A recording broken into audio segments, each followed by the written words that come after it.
Hello नमस्कार, मैं doctor Naval Patel ACR YouTube channel में आपका मैं स्वागत करता हूं। आज मैं चर्चा करने वाला हूं जांघों की खुजली के बारे में। मैं इसके बारे में आपको जानकारी दूंगा और हो सकता है आपको समझ में अगर अच्छी तरीके से आए, और अगर आप मेरे को कमेंट करके आप बताएंगे किस टाइप की आपकी खुजली है तो उसके बारे में आपको इलाज भी बताने की कोशिश करूँगा। चलिए शुरुआत करते हैं। देखिए, बहुत सारे जो मेल होते हैं, बेसिकली मैं मेल फीमेल दोनों के लिए चर्चा करने वाला हूँ। वो बोलते हैं कि सर हमारे जांघों में खुजली होती है। बहुत लोग शर्माते हैं, दिखा नहीं पाते हैं, और उसी घबराहट, उसी चिंता में, उसी कन्फ्यूज़न में लोग मेडिकल स्टोर से ले करके डिफरेंट तरीके की क्रीम का इस्तेमाल करते हैं। अब उनसे होता क्या है, उन क्रीम के इस्तेमाल से आपकी स्किन और नुकसान हो जाती है, जिसको रिकवर करने में एज ए स्किन स्पेशलिस्ट मेरे को काफ़ी समस्या जाती है। और मेरे हिसाब से काफ़ी स्किन स्पेशलिस्ट हमारे जो कलीग्स हैं, सीनियर हैं, जूनियर हैं, उनको भी बहुत सारी समस्याएँ जाती होंगी। तो इनमें आपको करना चाहिए। देखिए, जांघों में होने वाली खुजली, ऐसे तो जांघों के आसपास में 30 से 40 प्रकार की बीमारियां हो सकती हैं।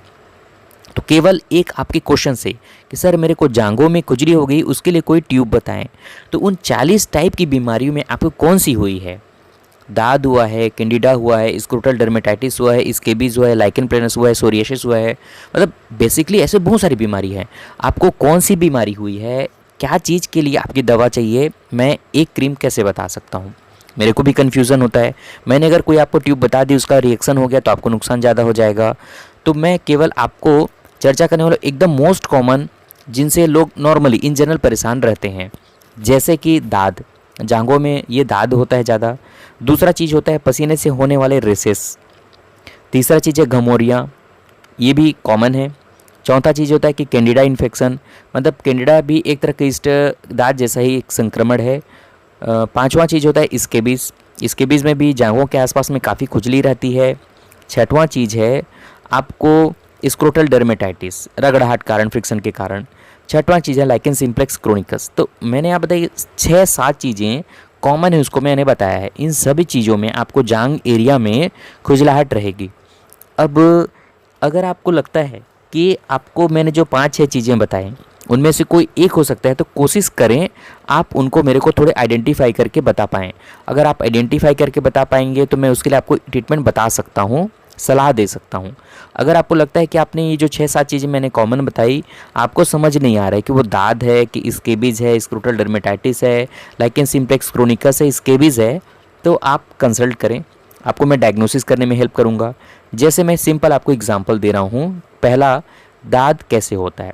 दाद थोड़ा गोलाई में होता है, पैचेस होते हैं, और वो धीरे धीरे करके बढ़ते जाते हैं। खुजली उसमें होती है।